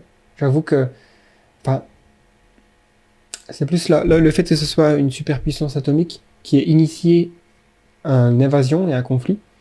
Et je vais pas me lancer sur l'explication de pourquoi et comment, la géopolitique derrière. Je veux juste dire que c'est sûr que ça fait revivre des craintes que moi j'ai jamais eues. C'est-à-dire les craintes de conflit nucléaire, de Troisième Guerre mondiale. Je pense pas que j'avais cette idée. En tout cas, c'était une faible probabilité pour moi qu'on pouvait avoir une Troisième Guerre mondiale dans ma vie, durant mon existence sur Terre, en 21e siècle par exemple, surtout après la deuxième, que j'ai beaucoup étudié en tant que passionné par l'époque, même la Première Guerre mondiale. C'est des sujets fascinants, et tout ce que je peux trouver sur le sujet, j'essaie de regarder, mais Troisième Guerre, ça serait probablement encore plus dévastateur, et je sais pas si on se relève, dans quel état on va se relever de ça. Donc, ça a augmenté, on va dire, la probabilité de ce conflit russo-ukrainien de Troisième Guerre mondiale. Maintenant, je pense que ça reste encore faible, mais un peu plus de crainte. Des fois, je me dis, ouais, effectivement, je vais peut-être me réveiller un matin, comme tous les autres, me rendre compte que on est en guerre, ou quelque chose de terrible est arrivé. À partir de ce moment, toute ta vie change, quoi. Donc ça, c'est vraiment pas le genre de truc qui qui est confortable. Maintenant, ouais, je reste toujours un optimiste, parce que je vois aussi l'optimisme, c'est intéressant parce que c'est un peu silencieux comme truc. Ou le progrès en général, c'est silencieux. On n'en a pas parlé. Les news ne parlent pas du fait que chaque jour, il y a des centaines de personnes qui sortent, même des milliers, qui sortent de l'extrême pauvreté, qu'on a encore une fois diminué le coût d'énergie renouvelable, ou qu'on a une augmentation de la consommation des véhicules électriques, tout un tas de trucs qui semblent indiquer quand même qu'on peut avoir aussi rationnellement une perspective optimiste sur le futur. David Deveau, question, comment est-ce que vous vous positionnez politiquement à la question qu'il faut pas poser, la question qu'il faut pas poser, politique et religion? Je me considère quand même pas tellement comme un animal politique, pour être franc. Je suis pas, j'ai pas le nez collé aux journaux politiques, savoir qu'est-ce qui se passe dans la sphère politique. Voilà. Déjà, je pense que la dimension politique gauche-droite, c'est trop simple. C'est pas possible de définir quelqu'un comme étant gauchiste ou droite ou extrême gauche. C'est beaucoup plus complexe, c'est beaucoup plus multidimensionnel. Du coup, je pense qu'on peut déjà dessiner un cadran avec une matrice où on a quatre coins. Libéral, conservateur, par exemple, c'est une façon de décrire les gens, leur position vis-à-vis plutôt au niveau social. Ensuite, il y a la position au niveau économique. Est-ce qu'on est plus libre marché, capitalisme, ou plutôt intervention du gouvernement pour la redistribution, donc plutôt socialiste? Donc deux dimensions, encore une fois. On peut aussi avoir une autre dimension, c'est une dimension finalement vis-à-vis des technologies. Est-ce qu'on est plutôt pro-technologie, ou est-ce qu'on est plutôt, on va dire, techno-conservateur, ou en tout cas on n'a pas envie que les choses aillent trop vite? Bon, il y a tout un tas de trucs comme ça. De manière générale, je suis assez, presque envie de dire modéré. Je sais qu'aujourd'hui c'est un terme un peu bizarre parce qu'il y a plus grand monde dans le centre. Enfin, je suis pas centriste non plus. En gros, je sais rien. Comment je me définis politiquement? Le politique, ça m'intéresse philosophiquement déjà. Dans le sens où, parce que la politique, c'est un terme qui vient du grec, hein, polis, c'était la ville. En gros, c'est comment gouverner. Et ça, c'est intéressant comme question. C'est une question philosophique. Comment gouverner les êtres humains à certaines échelles? Parce qu'aujourd'hui, on se gouverne pas de la même manière qu'avant, puisqu'on est beaucoup plus nombreux qu'avant, et on a des dimensions de gouvernance qui sont plus élevées. La dimension globale, elle n'existait pas avant. Par exemple, la Chine, sous la dynastie Han, ils n'avaient pas à se mettre d'accord sur la politique économique de tel truc, sur la monnaie commune ou autre avec l'Empire romain d'Auguste. Voilà, par exemple. Donc j'aurais tendance à dire que je me considère un peu modéré. Donc d'un point de vue social, plutôt libéral, c'est-à-dire donc le libéralisme, faut pas confondre avec la gauche aux États-Unis, parce que souvent on a un peu l'impression que c'est ça, mais le libéralisme, même le libéralisme, ça peut être la droite en Australie, il me semble. C'est vraiment difficile ce terme, mais en gros ça veut juste dire que j'ai tendance à... Donc c'est un principe de dire plus de liberté possible, mieux c'est. Ça vient de la liberté. Donc j'ai tendance à être un petit peu réluctant quand le gouvernement intervient de manière trop importante dans la vie des gens. Pour moi c'est donc pas souhaitable. Interdire ci, interdire ça, voilà, obliger les gens à faire ci ou ça. Ça, c'est donc quelque chose qui est contre le libéralisme.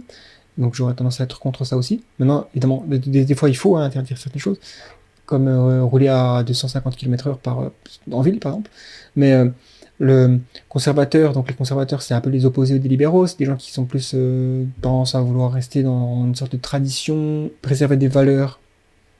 Donc ils n'aiment pas trop changer trop vite. Dans ce sens, je suis plus encore une fois libéral que conservateur. Je suis pas anticapitaliste, je suis pas non plus communiste. Donc voilà, je me situe dans une sorte de... Je trouve les démocraties sociales scandinaves, ils ont un système assez séduisant. Voilà. Il faut que le gouvernement impose certaines choses, notamment pour empêcher le marché économique de causer trop d'externalités négatives, parce que le marché, quand tu le laisses faire, il y a des choses qu'il prend pas en compte parce qu'ils n'ont pas de valeur. L'écologie, enfin l'environnement de manière générale, ça n'a pas de valeur économique parce qu'il n'y a pas de coût dans la pollution. En tout cas, c'était vrai jusqu'à ce qu'on commence à se dire qu'il faudrait peut-être mettre des coûts à ça. Pareil pour la dignité humaine. Si tu dis pas au libre marché que la vie humaine, ça a un coût, que c'est une valeur, eh ben, on va faire bosser les gens 22 heures par jour, quoi. Et on va faire bosser des gamins de 5 ans. Donc il faut mettre des lois pour faire en sorte que le capitalisme soit... Il y a des limites, des règles auxquelles le libre marché doit jouer le jeu, quoi. C'est un peu comme au football, il faut des règles, sinon c'est n'importe quoi. Mais trop de règles, non. Et trop de gouvernement, non plus. Donc voilà. Voilà, vous l'aurez compris, pas nécessairement très positionné politiquement, au point de supporter vraiment à fond quelque chose. Mais j'ai tendance à être toujours regarder déjà, est-ce qu'on a des preuves sur certaines choses? Parce qu'il y a des gens qui avancent certaines choses, certaines propositions politiques sans preuve, ils disent juste ça va marcher. Bon, faut peut-être aussi un peu prouver certaines choses, et à quel point ça peut créer des souffrances. C'est aussi souvent une sorte de base. Et plus de liberté, c'est en général mieux. Donc voilà, c'est ce que je pense. Maintenant, une autre question de Gabriel. Scientifiquement, a-t-on la moindre idée de ce qu'est la conscience? PS, je trouve totalement surréaliste d'être moi dans ce corps d'humain. Ça me donne le vertige. En fait, déjà, tu as un sens d'être toi, mais en fait, le toi, le moi, c'est probablement une illusion, quelque chose qui est créé par juste la continuité d'expérience et la différentes expériences phénoménales, subjectives, qui créent cette illusion d'être soi. Mais je pense qu'il y a beaucoup de choses intéressantes à dire là-dessus, sur la conscience. Déjà, est-ce qu'on a la moindre idée de ce qu'est la conscience? On n'a pas de consensus scientifique qui a été répliqué et qui peut donner des prédictions sur ce qu'est la conscience. Donc scientifiquement, c'est un mystère. C'est une area, une zone de recherche active. Et c'est ça qui est beau avec la science, c'est qu'on fait des progrès sur certains trucs qu'on n'arrive pas à comprendre. Et donc, il y a plusieurs hypothèses. L'hypothèse physicalisme moniste. Donc c'est en gros l'idée que ça se rapproche de ce qu'on pourrait dire ce qui est mainstream dans la science. Aujourd'hui, c'est ce qu'on appelle le physicalisme, c'est-à-dire que finalement l'univers est composé de matière, qui est elle-même composée de particules, de sous-particules. Et si on descend plus loin, on va pas trouver quelque chose qui est surnaturel. Donc ce sera toujours une sorte de réduction matérialiste. Toujours plus loin, plus loin, plus loin. La base de la réalité reste physique. Et donc, dans ce sens, la conscience, c'est émergent. C'est-à-dire, dans mon cerveau, il y a des atomes qui forment des molécules, des neurones, des cellules, hein, des neurones. Et l'interaction, l'échange d'informations entre ces neurones produit la conscience. Pourquoi et comment? Ça, c'est la question qu'on essaie de trouver, de chercher et de répondre. Mais physicalisme et monisme nous dit que c'est comme ça que ça marche. Et qu'on essaie justement de prouver comment ça marche, mais qu'il n'y a pas de dualisme. Donc le dualisme, je vais l'expliquer. Dualisme, c'est l'idée, c'était une idée finalement assez vieille, presque intuitive en fait. C'est presque par défaut ce qu'on imagine. C'est-à-dire, on a le corps physique, la réalité physique, mais ce que je suis, c'est une autre substance. C'est quelque chose qui est duel, c'est-à-dire séparé. C'est une autre chose qui appartient à un autre royaume avec d'autres propriétés, mais c'est pas de la matière physique. Et donc là, évidemment, tu as tout le domaine religieux qui s'inscrit là-dedans, en général. On pourrait même dire l'animisme avec les esprits de la forêt, des animaux, des cailloux même. C'est intéressant parce que le dualisme, c'est ce genre de truc, même les enfants, ils ont cette intuition de dualisme. Mais aujourd'hui, déjà, il n'y a aucune preuve que, à part, on peut toujours trouver des anecdotes, des gens qui disent qu'ils ont eu des expériences de mort imminente, par exemple, et qui vont reporter certaines choses qui soulignent le fait que c'est peut-être une expérience consciente, alors que le corps était mort, ou en tout cas dans l'impossibilité de produire ces expériences. Donc les gens vont dire, voilà, c'est la preuve que non seulement il existe quelque chose après la mort, mais ça, encore une fois, c'est encore autre chose, mais pour répondre à la question, que la conscience repose sur une autre substance qui est détachée du corps d'une certaine façon, et qui s'intègre dans le physique. Donc, voilà, c'est une hypothèse. Et une autre, c'est le panpsychisme. Alors là, c'est l'inverse du physicalisme, finalement, c'est te dire, vu que le physicalisme moniste, donc moniste, c'est l'inverse de dualisme. Dualisme, ça veut dire deux, moniste, un. Panpsychisme, c'est l'inverse du physicalisme, du coup. Le panpsychisme, c'est de se dire, c'est pas la conscience qui émerge de la matière, c'est la matière qui émerge de la conscience. Je sais qu'il y a certaines personnes qui pensent, et j'ai déjà vu cette théorie, que la réalité, elle est créée par nous-mêmes, comme si on était dans un monde virtuel, et que finalement, si je décide et si j'y crois suffisamment fort, cette bouteille, elle peut se transformer en lapin. Non, ça marche pas.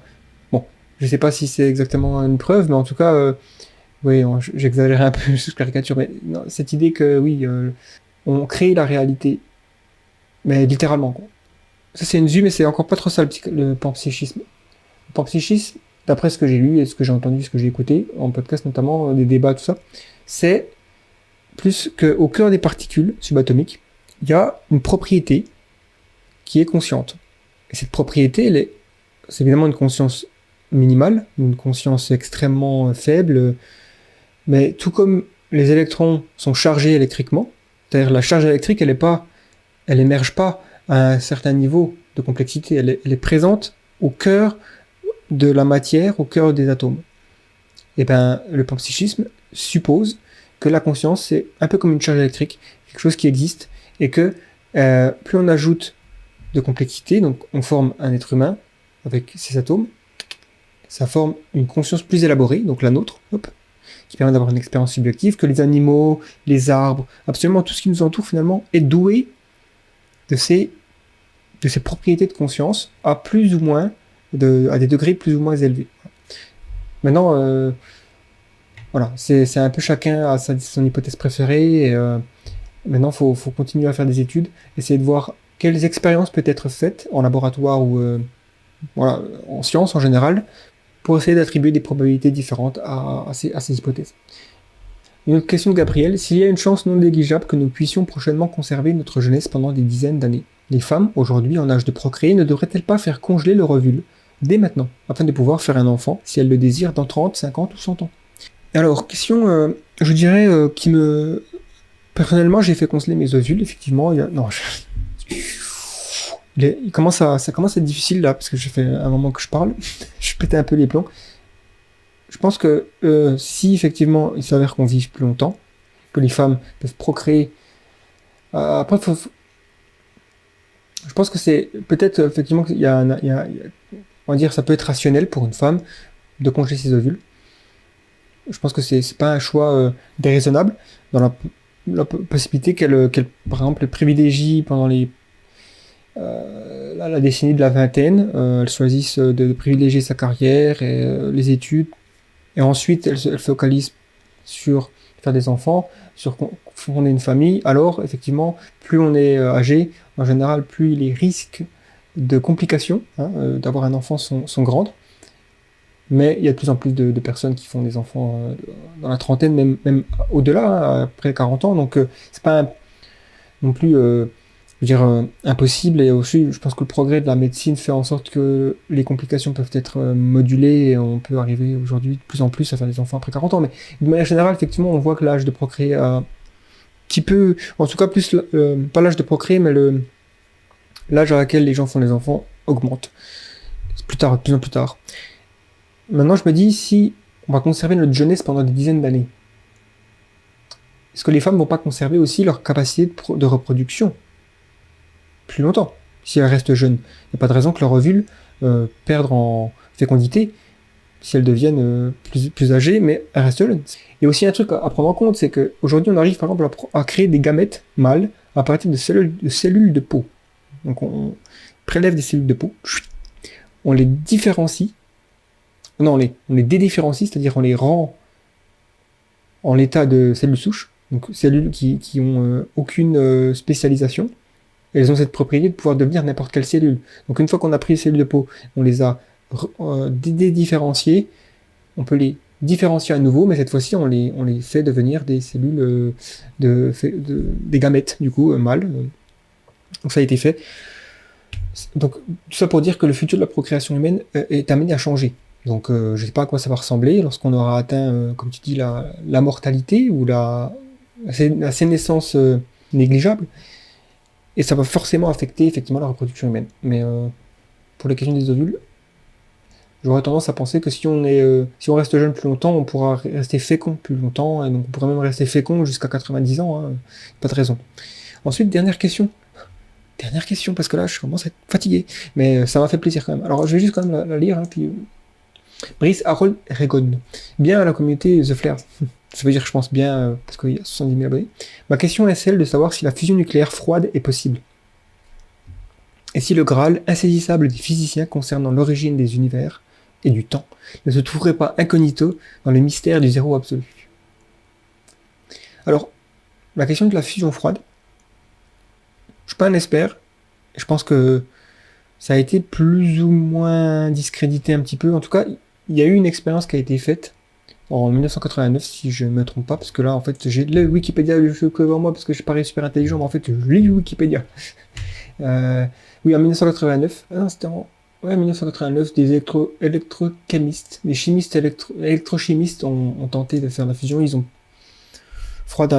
apparemment prétendu avoir retrouvé des anomalies qui suggèrent qu'ils ont réussi, mais ça a été répliqué plusieurs fois par plusieurs équipes de scientifiques qui n'ont jamais réussi à obtenir les mêmes résultats que l'expérience initiale, ce qui suggère qu'il y aurait peut-être eu simplement une fraude ou un mensonge ou quelque chose comme ça. Maintenant, la fusion froide, si c'est permis par les lois de la physique, alors c'est possible. Maintenant, est-ce qu'on aura un jour les connaissances pour mettre en place cette fusion froide? Ça, c'est moins sûr. Et aussi, est-ce qu'on aura la motivation? Est-ce qu'on aura les investissements nécessaires si on a déjà la fusion chaude? Donc la fusion commercialement viable dans les centrales nucléaires de fusion, et qui ça génère la majorité de l'électricité et d'énergie sur Terre. Est-ce qu'on aura envie de fusion froide? Ça, je pense que c'est aussi ça. Hein. Parce qu'il y a toujours la question, est-ce que c'est possible, est-ce que c'est faisable? Et est-ce que c'est quelque chose qu'on va poursuivre? Parce que des fois, par exemple, aujourd'hui, c'est tout à fait possible de construire une pyramide aussi grande que la Tour Eiffel. Il n'y a pas d'intérêt de le faire. Pourquoi? Je sais pas, ça serait sympa de faire ça, peut-être. Mais il n'y a pas un intérêt économique, un intérêt même collectif, quoi. L'humanité ne se dit pas, tiens, si on faisait une pyramide plus haute que la Tour Eiffel. Et donc, on ne le fera pas. Même si c'est permis par les lois de la physique. Donc je pense que la fusion froide, c'est peut-être pareil, c'est peut-être quelque chose qui est permis par les lois de la physique, mais on ne le fera pas parce qu'il y aura certainement d'autres alternatives d'énergie qui sont beaucoup moins chères, beaucoup plus faciles à mettre en place. Et il y aura peut-être des gens curieux qui voudront toujours essayer de faire la fusion froide et peut-être un jour ils craqueront le problème. Mais bon. Après, la question du zéro absolu, je comprends pas tellement la question là. Si le Saint Graal, insaisissable des physiciens concernant l'origine des univers et du temps, ne se trouvait pas incognito dans le mystère du zéro absolu. C'est métaphysique, j'ai l'impression. Le zéro absolu, moi je connais la température, zéro absolu en température, ouais, mais je vois pas en quoi ça pourrait avoir un lien avec l'origine des univers. Il me semble que l'origine de l'univers, c'est justement la singularité, donc le Big Bang, même la singularité initiale, qui était un endroit extrêmement dense, extrêmement chaud, donc c'est pas vraiment froid, comme suggère le zéro absolu. Mais je sais pas ce que tu veux dire par là, mais en tout cas, bon, je suis pas la bonne personne probablement pour répondre à cette question. Mais on arrive à la fin de cette session où j'étais tout seul à parler à mon ordinateur, c'était un peu bizarre, mais il y a quand même certainement des gens qui ont écouté ce que je viens de raconter pendant 3 heures là, bon, peut-être un peu moins de 3 heures, mais ça fait mal à la voix de parler autant, et c'est bizarre. J'ai probablement dit des conneries, j'ai probablement un petit peu aussi... Je m'exprime mal, moi. Je suis quelqu'un qui s'exprime mal.